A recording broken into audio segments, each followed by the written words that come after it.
Welcome to Hip Hop Movie Club, the show that harmonizes the rhythm of hip hop with the magic of movies.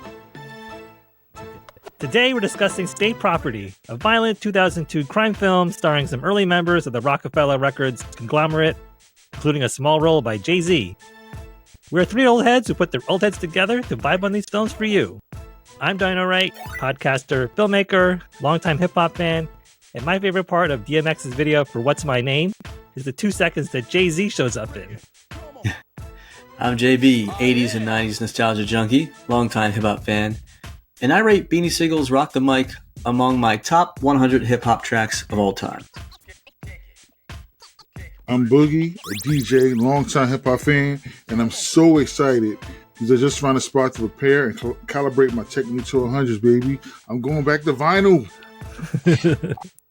Yes. Nice. In this episode, we'll answer the question, is State Property worth watching? And we'll give you 5 takeaways to make you a smarter hip-hop movie fan. Here are the 5 takeaways. Number 1, the movie is violent and brutal. Number 2, there are copious amounts of nudity and right from the jump. Number 3, there's no real character development or plot line for that matter.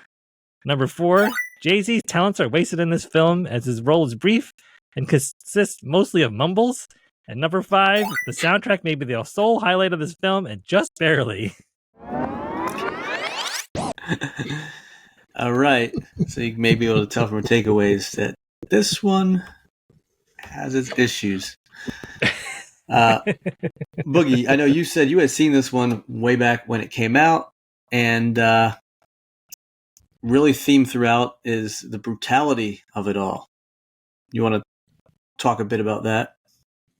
Yeah, so, I remember when this movie first came out, and coincidentally, it was a part of my DVD collection.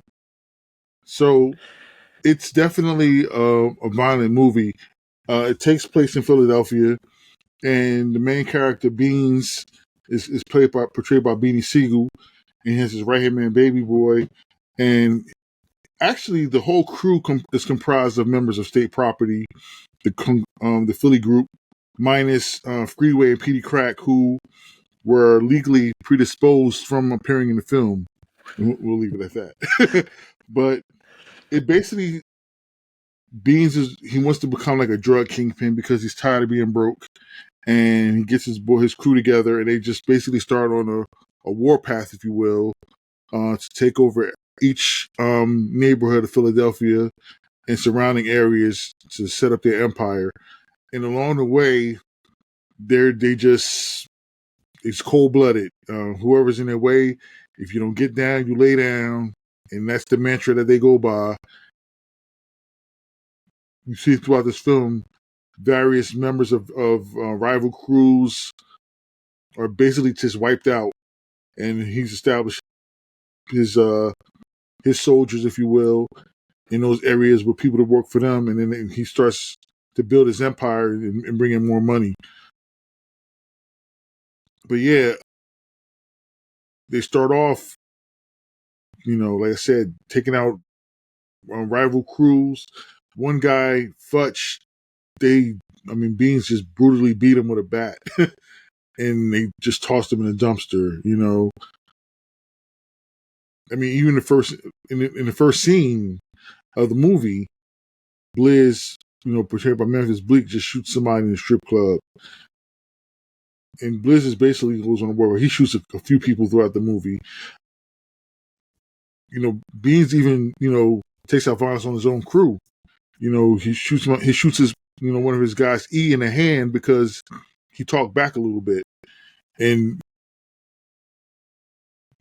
yeah, it's just a whole lot of violence. The violent shooting of one of the members he actually wasn't even a member of a crew. He was just kind of caught in the middle. It didn't respond quick enough. And he was brutally shot about 5 or 6 times. There's a shootout at a basketball game in broad daylight, killing members of a rival crew. People are getting robbed left and right. And in the robberies, they're not even getting spared. They're getting killed. So if they're carrying drugs, they're killed. If they're carrying money, they're killed. And all of this is taken back to Beans to feed his empire. then we see some retaliation from another crew where the boss of another crew, played by Dame Dash, actually kidnaps Bean's girlfriend and her friend while at a club, and executes the friend while Beans is on the phone as a, if you don't respond to what I'm asking for, which basically was a ransom for his girlfriend, this is going to happen to her. Actually, his exact words were, "She might get sent back pregnant." And then, but still, it's just like, what? I understand like what was happening because I have seen these type of things happen in other movies, but it was just the brutality of it all. Like, we got to point it out. If you have a weak stomach for violence, this is not your film. Yeah, Definitely. Yeah. Brutally violent, senseless. I mean, all murders are senseless in my opinion, but this was beyond senseless. It's kind of like, get down or lay down. I thought that was even like a lame tagline. It's kind of like, so it's kind of like equivalent to like, it's my way or the highway. Boom. Man, I had a lot of issues with this. Like the old head Futch being beat to a pulp. It was just nasty, like stomach turning, and they just try to recruit the guys. If someone refuses to join them, they just shoot and kill the young guy. That rival was named Butter, and I'm like, hey, Butter and Beans? Was that boxer guy? I'm just kidding.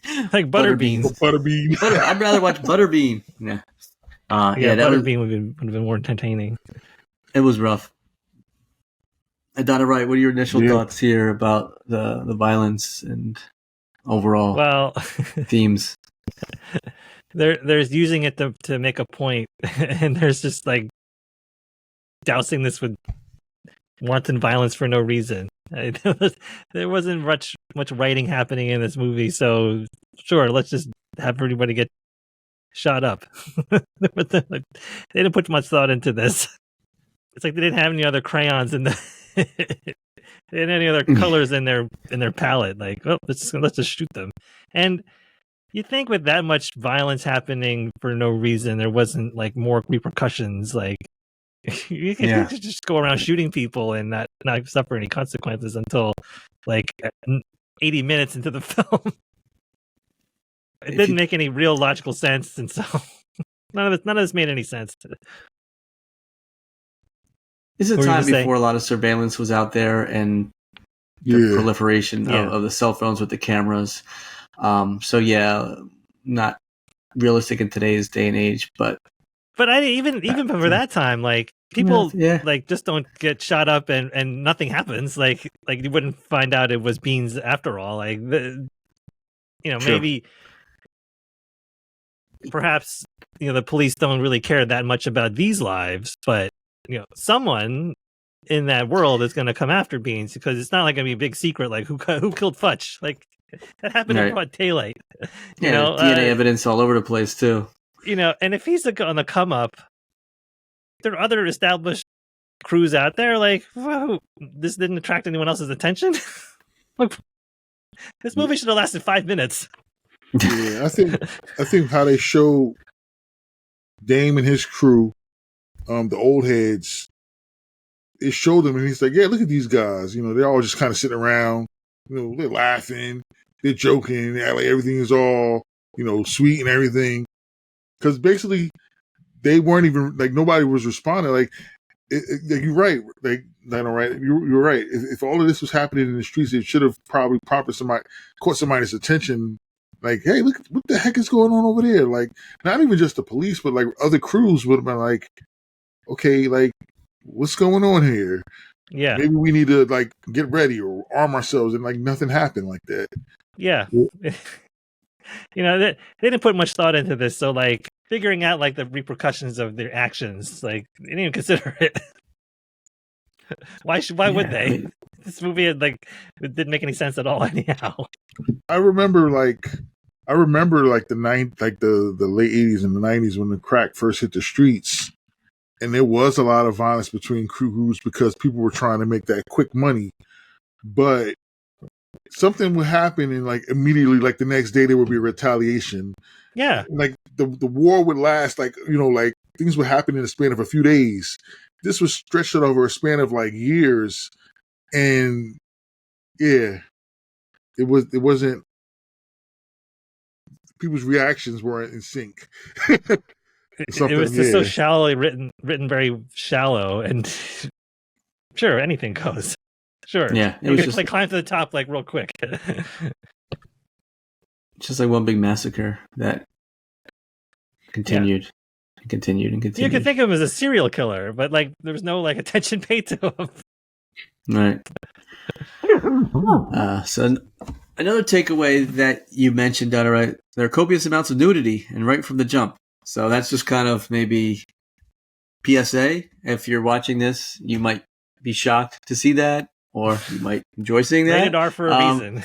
Yeah, exactly. But it's one of those things. It's like, hey, we could do what we want with this film. So we're going to do a lot of violence, and we're going to do a lot of nudity. And that was kind of like what they did. Enough said. Yep. Yeah, I mean, not that much more about that. Not just for the violence, not just for the language. Definitely a lot of nudity as well. It's definitely one of those things where they did it because they could, not because they should. Right. Yeah, it didn't really add to the plot line. No. No. It was just that's a way high expectation for a movie like this. A lot of things make sense. Things serve the story. Oh, first you gotta have a story. No story here. A lot of frequenting the strip clubs and a lot of random women just sitting around with with no clothes on. Yeah, all that money, no clothes. Yeah, it's the player's lifestyle that they wanted to portray. Yeah. The takeaway number 3 is there was not any real character development or plot line. I know, Boogie, you did summarize kind of what happened, but my big gripe with this was we don't really know about Bean's upbringing or backstory. It's just like, hey, we want to have the American dream, and we're just going to take it into our own hands. Are we supposed to like him? Are we supposed to root for him? I don't know. Like I didn't really have a connection with him either way. It's like, I don't know. It's like a lot of times with these crime dramas, it's actually like a drama where it's like, man, he's doing some bad things, but I can see where things went awry, and he's kind of a good kid, and like I hope that he finds a way out of it somehow and comes to a senses. In this case, there was none of that. It was just like, this is a bad dude. Yeah, prime he's example. Doing bad things. Yeah, set it off as a prime example of that. You can see why they were put in the position they were in. Yeah, an actual good film, an actual like real story. Yeah, things were stacked against them. Yeah, we just saw them in a strip club, and he's like, I'm tired of being broke. Well, you're broke because you're in a strip club. Oh man, what? No, the whole thing is just so. I read a review that it looked like they wrote this in a weekend, like they put the whole thing together in a weekend. This is like the kind of things you do, the shortcuts you take when you only do things over 48 hours. Yeah, it's like, we sign a group out of Philly called State Property. We're just going to get them all together, get them a script, and put them in a movie. It's going to be like one long video with no music. Yeah, I'm sure there are music videos. I'm sure there are music videos with more character development than this movie. Yeah, I mean, I'm at a loss. That was a good comparison, Boogie, with Set It Off, where we discussed it in depth. It's like they're doing horrible things with these bank heists, but the system had oppressed them so much, and they had personal experience, and we understand why it happened. And there's some situations where there's a child involved, and they want to get the better life, and they felt that there's no other. This was just like, hey, let's do this. I don't know what the message is. It's like at the end, give it away. It's like they're gonna remember my name. It's like, okay, but like, did you leave some sort of legacy that people should be proud of, or you're just like another statistic of misguided individual? Yeah. Yeah. I mean, the only thing anybody else will remember is like, yo, this dude was crazy enough to have a shootout in a courtroom. Was it- Like, how do you expect to get out? Yeah. Where are you gonna go? That was the rancid cherry on a rotted icing of a sundae. This You realize it's you like the can't get dumbest out, thing that right? happened in the dumbest movie I've ever seen. Mm. You realize you can't get out, right? You know, like the courthouse, there's like an unlimited supply of police officers that's going to come storming in. You can't get out. Yeah, the only thing this movie needed was a stunt double that was completely wrong age, like in Break Into, and like a mannequin that falls down the stairs, like in Break Into. Like that would they would have made him complete. You imagine like having like in the shootout scene, see like a random white guy with cornrows running with blonde cornrows. This would have been better as a comedy, I think. Yeah. Oh, like a man. Scooby Doo episode where like they take a mask off Beanie Sigel and it's some like 80-year-old white dude. Like, wait. All right, now Farmer it's Williams. Farmer. I would have gotten away with it too without you damn rappers. No, man. Oh man. Oh man. So in the end, the assassin, so Dame Dash's boss is the assassin, like shoots Beans, right? And so we see him ostensibly dying on that table, but then there's a state property too, and he lives. Like what? What? Yeah. So Does he live in the second? Is he in the second? He's in the second one. yeah, But yeah. So is it his ghost? Like what? What's he going on? lives in like I think they were trying to say, if I can remember correctly, that whole scenario with the shootout was in his head, and it didn't really happen. Oh man. And he was sentenced. He was sentenced to go to prison. So it was a dream. He wake up like Bob Newhart next to Suzanne Plachette. I'm like, oh, it was just a dream. That's even better. Oh man. I was hoping it wasn't a prequel or something. Every movie should end with Bob Newhart waking up next to Suzanne Plachette. And even the people our age barely know what that means. The young people look up Bob Newhart and Suzanne Plachette. And like, even the assassin was a Roc-A-Fella. That was a Meadle, Roc-A-Fella right? artist. That was a Mill who was part of the rock crew and never really got to shine like she should have, because she actually did have some lyrics, but that's besides the point. What are you gonna do? What are you gonna do? We don't gonna put you on these songs, but we're gonna put you in a small cameo in this film. Yeah. You're gonna be the assassin. You're the assassin. Forget that you can rap. We're gonna put you in a small film as an assassin. Yeah. More misuse of talent. More wasted Yeah, talent. good segue into takeaway number 4 was Jay-Z's talents were wasted in this film as his role was brief and consisted mostly of mumbles. I didn't get that. I was like, ooh, Jay-Z, save this film. He didn't. Nope. He made a business decision, man. Yeah. Didn't do anything. Like that's the thing. Like there's no character development, so you don't know why he mumbles. There's nothing. It's like, oh, let's have him mumble. Sure, okay, whatever. Yeah, it's like you can get a sense from the way Dame consults him that they're at least at the same level in the crew, or Jay might be at a higher level, but he just doesn't even. He's not even paying attention to Dame is saying. He's distracted, like, and I think I need a haircut. What? It was bizarre. It was kind of like oh, you're gonna take care of that, right? You're gonna, why don't you just like kidnap them? Oh, brilliant idea. I mean, it was just like, what? I didn't get it. Jay-Z, they didn't tell him the camera was rolling. Just do it. He's like, act natural. Yeah, just be yourself. What? Oh man! I mean, Dame Dash, he for a movie of this quality, such as it is, like I think he was trying. The only one who was trying. He was the only one tried. It's like he put up like double-digit points, but in a game where the team scored like 64 points and they got blown out like 140 to 60. I mean, that was rough. Oh man. You have Jay-Z, who is a deity in the hip hop world, and Even back then his in talents are wasted. 2022, in Even back 22, then, right? 22. Yeah. He was a megastar already. Yeah. I said they were definitely established. He was established back then. The label was established. Yeah. And yeah. I did enjoy seeing Jacob the Jeweler. Yes. He needs his own movie. His life must be a whole movie.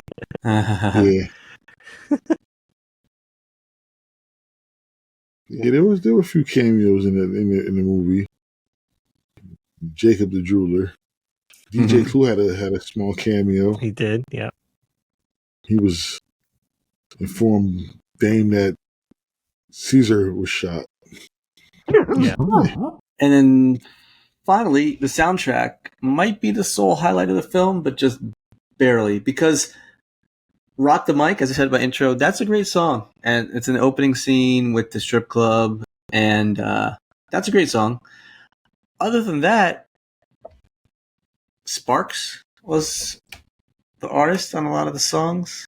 It's not a really memorable soundtrack, except for Rock the Mic, in my opinion. Did you guys pick up anything else in the soundtrack? I mean, I heard a couple of songs playing in the movie that aren't on the soundtrack. I know there was a scene where Beans rolled up to Butter's crew and informed one of the guys to have Butters get in contact with him. And in that scene, I heard in the background Ola Jovito playing. I was like, oh, okay, yeah, that's my song. But I'm like, that's not on the soundtrack. Okay. And then there was another instance when Dame's crew was in the club and Aisha and the girls were in the club and Dame sent the bottle over to them. The song Beanie was playing, and I actually do like that song. But yeah, that's not on the soundtrack either. So I was like, okay. Got a bunch of Spark joints. That's like a Spark vehicle. Everybody gets to eat tonight. State property movie. Yeah, I didn't even listen to the soundtrack. This movie wasn't worth my time as it was. Man. So speaking of like reviews, this got literally 0% on Rotten Tomatoes, which is hard to do. I was looking at some other films that got 0%. Yeah. Return to the Blue Lagoon, like Police Academy 6, City Under Siege, Derailed, One Missed Call. So many stuff that you never heard of, probably. I'm not familiar with Derailed or One Missed Call. Yeah, there's a bunch of them. This made I Got the Hookup look like Saving Private Ryan. It's a good one. It made this oof. Yeah. The AV Club had a really great line in their review. It said, in any given scene, about half the characters sport clothes from the rap mogul's Roc-A-Wear line, making state property seem like the world's bloodiest infomercial. Yeah, they would definitely dipped out in the Roc-A-Wear gear. Definitely were. Yeah. And I think I remember seeing other like rival people in like different gear. I thought I saw Fat Farm, and I thought I saw like Sean John. Maybe it was Fat Farm, but I think that wasn't an accident. I actually put some thought into that instead of the actual plot or character development. Yeah. It's so funny. Like I remember back in the day, like I used to have state property gear. Yeah. Yeah. It was actually good quality stuff too. Like it was nice, but it faded with Roc-A-Wear.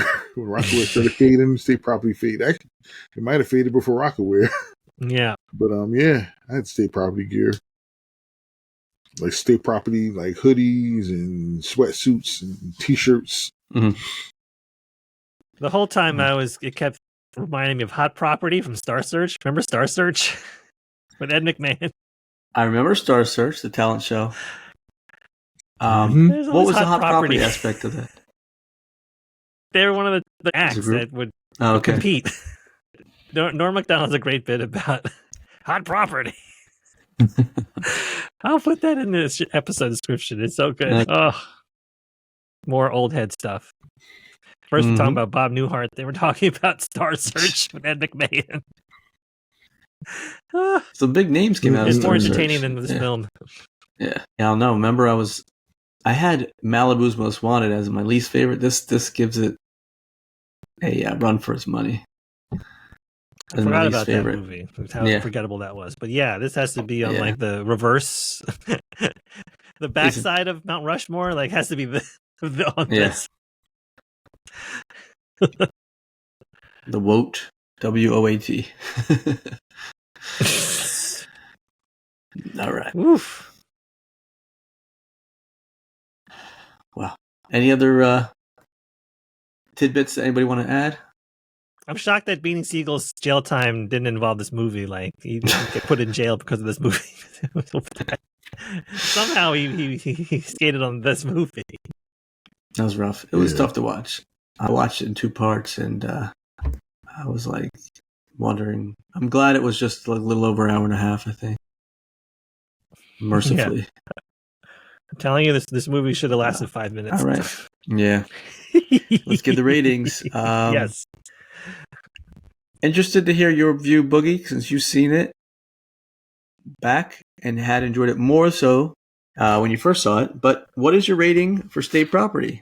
Bring that funky flick back. Or leave it in the vault. Yeah. So despite the fact that I enjoyed watching this when I was younger, I'm going to leave it in the vault. Yeah. Right. So I was a rock fanboy back in the day, but yeah, not so much now. I can't overlook this one. Yeah, can't all be winners. I guess. I don't think I need to ask, but your rating on State Property? Bring that funky flick back, or leave it in the vault?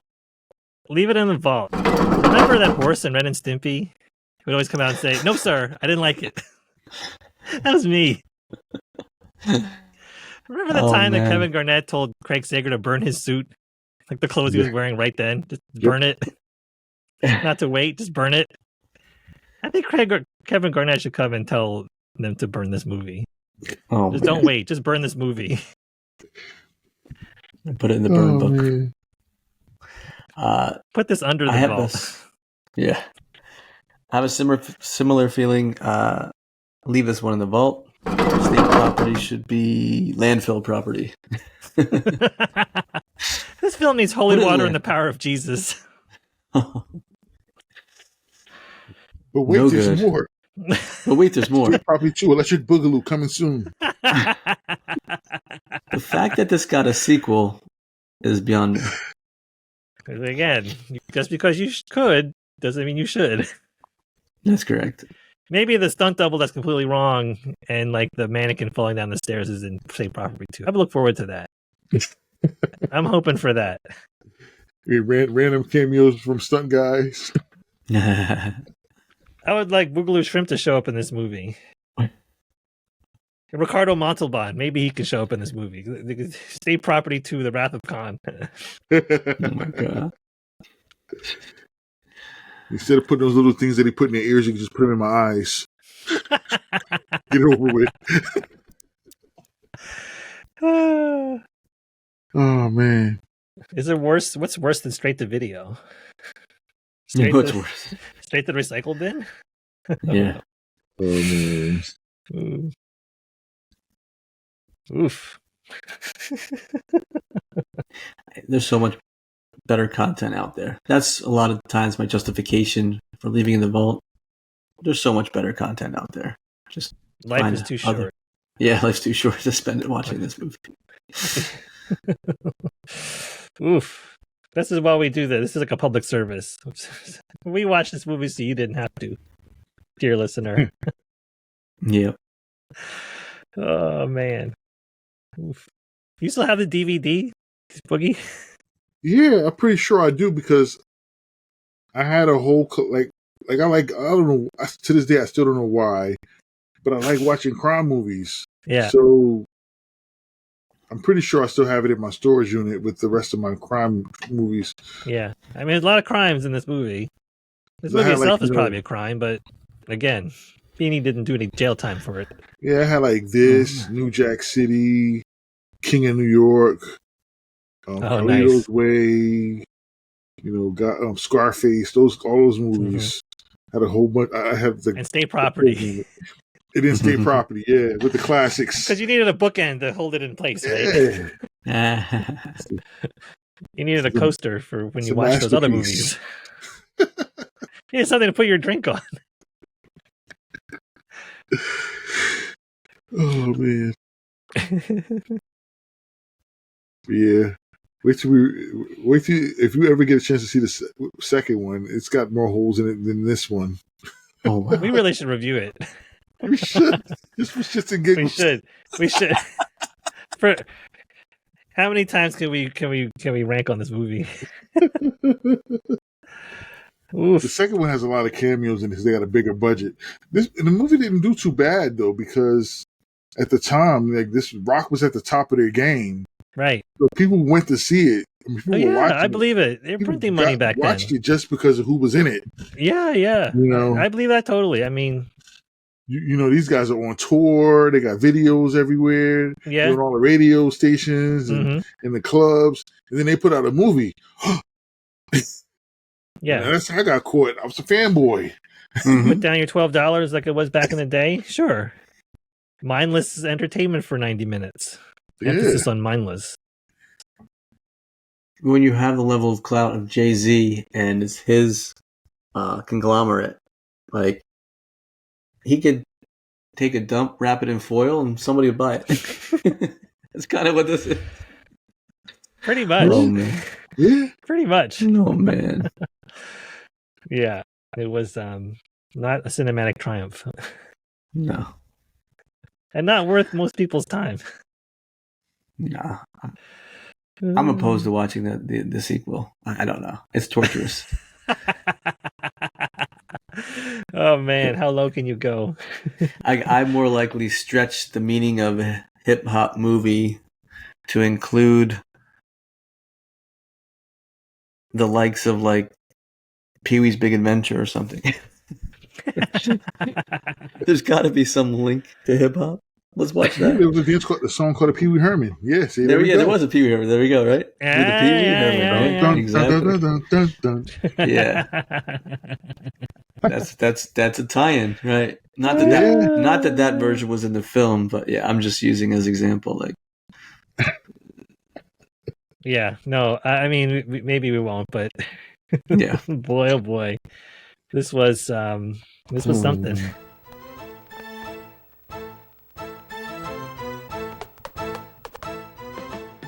Hip Hop Movie Club is produced by your HHMCs, JB, Boogie, and Dino Wright. Theme music by Boogie. Whether you're listening to the podcast or watching us on YouTube, please give us a follow. It's a real power-up for us. Thanks for tuning in. And remember, don't hate, concentrate, focus on higher quality film. Focus past this movie. Yeah. Focus on something other than what we just talked about. That's right. Sad trumpet. Totally womp womp. Oh man, God bless the right. He's a businessman. Oh man. I wonder if Jay-Z has any regrets about the film. I would love to know. Yeah. I mean, I guess people got to start somewhere. I mean, who knew? Yeah. Who knew by then? Who knew then he was going to be a billionaire? Took you from a have not to a have got. I kind of like that. That's kind of clever. Like, that should have been someone's lyric, right? He did have a line in a movie that I did hear in one of his lyrics. He said, "The streets is not only watching, but they talking now." Mm-hmm. That's in it's in that Roc-A-Fella album. Okay. I can't remember which song it is though. But Beanie Sigel comes on at the end. He says that he starts off with that. I'm like, yeah, I know that line. It was easy for you because he had already did it. Yeah, when your stage name is Beanie Sigel, and then they make a movie and they call you Beans in the movie, that tells you how much work they put into this. I mean, let's just call him Beans. Let's just Chef range here. Chef Boyardee Beans. Oof. And it said it was She based said that on Rob too.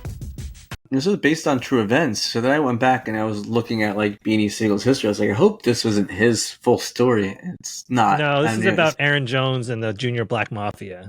Right. Yeah. That's about it. Mhm. I can't imagine that story had to have been like much better than this one.